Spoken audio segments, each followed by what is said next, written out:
Karena Allah itu Al-Malik.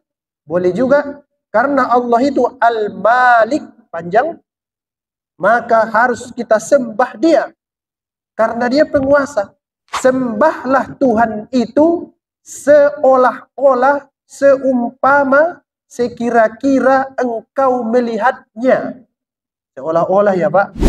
Kapan kita harus bersikap tegas? Satu, ketika mendidik anak. Tegas. 10 tahun tak sholat subuh, tegas. Tegas Pak. Cara tegasnya bagaimana? Bapak dulu sholat. Itu dulu. Jadi dalam penyembahan tidak ada hak veto mutlak. Tapi dalam tolong-menolong ada diveto oleh ayat-ayat yang lain. Sehingga berjalan kehidupan. Oleh sebab itu Bapak, jangan pernah berpikir bisa hidup sendiri di dunia. Harus bermasyarakat. Bismillahirrahmanirrahim. Assalamualaikum warahmatullahi wabarakatuh. Innal hamdalillah nahmaduhu wa nasta'inuhu wa nastaghfiruh wa na'udzu billahi min syururi anfusina wa min sayyiati a'malina. Yang saya hormati Bapak Ketua BKM dan seluruh pengurus Masjid Ar-Ridha. Yang saya muliakan bapak-bapak, kemudian juga anak-anak muda, adik-adik datang mengaji, alhamdulillah. Daripada di luar main game, lebih bagus di sini. Boleh ngantuk-ngantuk, yang penting datang. Terima kasih sudah hadir pada malam hari ini. Bapak yang saya muliakan, ini pertemuan kita yang kelima. Ayat yang akan dipelajari itu pada malam hari ini adalah Iyyaka na'budu wa iyyaka nasta'in. Itu yang akan kita pelajari.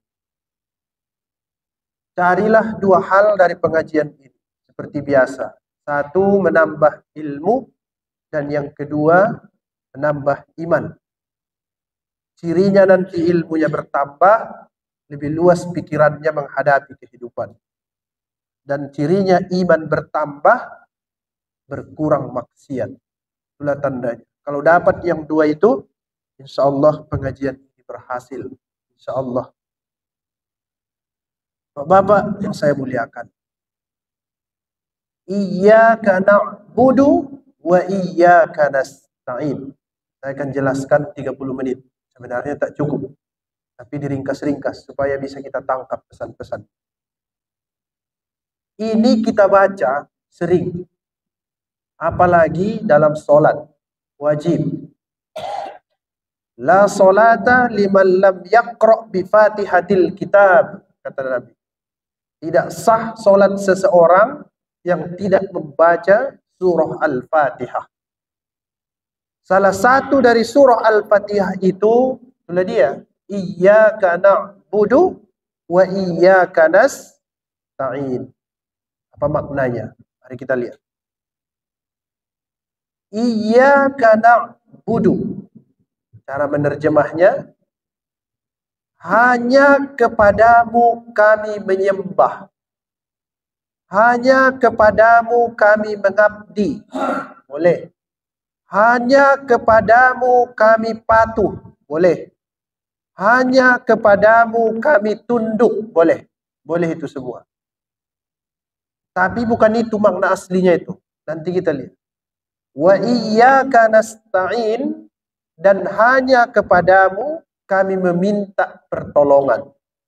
Dan hanya kepadamu kami memohon pertolongan. Iyyaka na'budu wa iyyaka nasta'in, hanya kepadamu kami menyembah dan hanya kepadamu kami meminta pertolongan. Saya selalu sampaikan, tidak boleh memahami ayat Al-Quran kalau tidak mengerti ayat sebelum dan sesudahnya. Tidak boleh. Nanti pahamnya bisa keliru, bisa sesat. Bisa nanti ceramahnya inna maqali inna, ada itu kan? Inna rahmatan lillah, bahasa Suryani katanya. Gufron namanya. Ada itu di internet itu. Salah-salahan ceramahnya. Kenapa? Tidak mengerti Al-Quran. Al-Quran harus dipahami ayat sebelum dan sesudahnya. Kalau begitu Ustaz, apa kaitan ayat ini dengan ayat sebelumnya? Namanya munasabah. Ayat sebelumnya Maliki Yaumiddin, raja penguasa di hari pembalasan. Karena dia raja, dia penguasa, dia pemilik hari pembalasan, tidak ada yang biasa kita lakukan kecuali menyerah kepada dia. Cara menyerahnya, ucapkan kalimat ini. Iyyaka na'budu wa iyyaka nasta'in. Itu kaitannya. Itulah kaitannya, Pak. Karena Allah itu Al-Malik, boleh juga karena Allah itu Al-Malik, panjang, maka harus kita sembah dia karena dia penguasa. Kalau tak kita sembah, bisa bahaya kita. Sama itu kalau orang punya kekuasaan, kita lawan-lawan, bahaya kita dalam hidup ini. Ada saja caranya nanti supaya kita celaka. Oleh sebab itu, iyyaka na'budu wa iyyaka nasta'in. Sembah itu minta tolonglah kepada Tuhan yang Malik Yaumiddin. Nah, itu kaitannya. Banyak yang lain, tapi itulah dulu yang satu. Apa artinya itu Ustaz? Iyyaka, hanya kepadamu. Dia tidak sebut iyyahu, artinya hanya kepadanya. Tidak begitu. Tapi iyyaka, hanya kepadamu. Kalau dalam sholat, bayangkanlah Allah itu hadir di depan. Iyyaka, hanya kepadamu. Kalau disebut hanya kepadanya, itu Tuhannya tidak di depan itu. Tapi jangan dibayangkan Tuhan itu punya arah. Bukan. Pemungkasnya begini kata Nabi, anta'budallah ka'annaka tarah, fa illam takun tarah, fa innahu yarah. Sembahlah Tuhan itu seolah-olah, seumpama, sekira-kira engkau melihatnya. Seolah-olah ya Pak. Jangan pernah bilang saya lihat Tuhan. Bagaimana itu Tuhan? Tadi saya zikir dalam kelambu lewat warna pink. Itulah Tuhan. Itu sesat itu. Tak bisa Tuhan dilihat. Kalau dibayangkan Tuhan di depan, kalau tak bisa kita bayangkan itu, fa illam takun tarah fa innahu yarah. Kalau kamu tidak bisa melihat Tuhan, maka tanamkan dalam batinmu, fa innahu yarah, sesungguhnya dia melihat. Berarti iyyaka, sembah Tuhan seolah-olah kamu melihatnya. Kalau kamu tidak melihatnya, dia pasti melihat. Sembah Tuhan seolah-olah engkau melihatnya. Kalau kamu tidak melihatnya, dia pasti melihat. Nah, kalau ini Pak dikerjakan, insya Allah husuk sholatnya itu. Husuk itu. Karena seolah-olah dia berhadapan dengan Malik Yaumiddin, penguasa di alam raya sampai dengan Yaumiddin, hari akhirat. Nah, itulah sebabnya iyyaka, hanya kepadamu, tidak hanya kepadanya. Sama ini Bapak sekalian, di era media sosial, kalau orangnya tak nampak, beraninya kita minta ampun ya. Oh, berani dia di Facebook, berani di WhatsApp, karena orangnya tak ada. Pas jumpa, harimau jadi kucing. Oh, sering begitu kan? Di medsos garang, ini segala macam. Pas kena tangkap, minta maaf. Sering begitu ya? Ada juga begal di Medan ini. Pas nggak nampak awak di gelap-gelap tuh beraninya minta ampun. Pas disuruh polisi push up, nangis semuanya. Nah, itu dia. Inilah pentingnya iyyaka, ada di depan kita lawan bicara itu.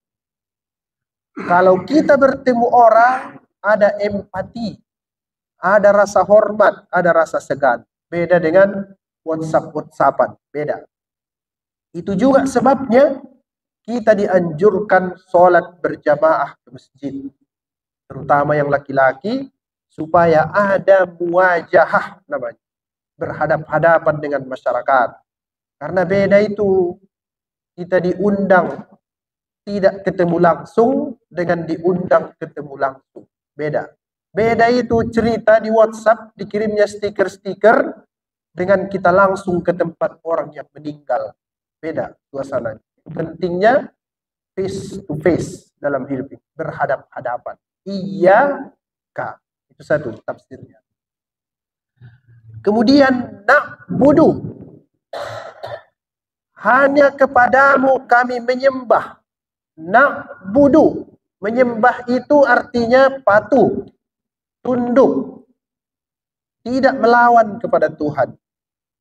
Na'budu terambil dari akar kata abdun, artinya hamba. Maknanya yang lebih dalam ada 3. 1, hamba sahaya. 1. Yang kedua, anak panah yang pendek dan lebar. Bagaimana? Pendek dan lebar. Bukan panjang kecil, tapi pendek dan lebar. Dan yang ketiga, tanaman yang harum. 3. Abdun maknanya hamba sahaya, anak panah yang pendek dan lebar, dan yang terakhir tanaman yang harum. Pertanyaannya, 2 makna yang pertama itu mengesankan ketegasan atau boleh disebut keras. Hamba sahaya hidupnya keras. Keras hidupnya. Dia dibeli di pasar, diperjualbelikan, kemudian diperlakukan sesuka hati oleh tuannya. Itu hamba sahaya. Sekarang tak ada lagi. Budak. Budak hamba sahaya. Bahasa Arabnya abdun. Yang kedua juga artinya itu tegas. Anak panah pendek lebar. Itu keras itu, Pak. Beda dengan anak panah panjang dan sempit. Panjang dia itu pasti bisa lentur ya. Nah, kalau abdun bukan itu. Pendek, lebar. Jadi dia keras. 2 makna yang pertama itu keras. 1 makna yang terakhir, tanaman yang harum, maknanya itu kelembutan. Karena biasanya kalau sesuatu itu harum, kita merasakan kelembutan. Ada keindahan di situ. Seperti minyak wangi, nah itu kita merasa lembut. Apa maksudnya Ustadz? Lari-lari pembahasannya. Bukan, memang begitu. Di dalam kamus-kamus kosakata Al-Quran, begitu penjelasannya. Seorang hamba itu harus bisa memposisikan diri. Kadang dia harus bersikap tegas dalam hidupnya, dan kadang dia harus bersikap lemah lembut. Itulah hamba. Kapan kita harus bersikap tegas? 1, ketika mendidik anak. Tegas. 10 tahun tak sholat subuh, tegas. Tegas, Pak. Cara tegasnya bagaimana? Bapak dulu sholat. Itu dulu. Cara tegasnya begitu. Tegas dulu kepada diri sendiri. Ini enggak. Anaknya sholat. Bapak tidur. Nah, itu enggak tegas namanya. Itu namanya mencela-mencele, kata orang Medan. Anak disuruh dia sholat. Harus tegas.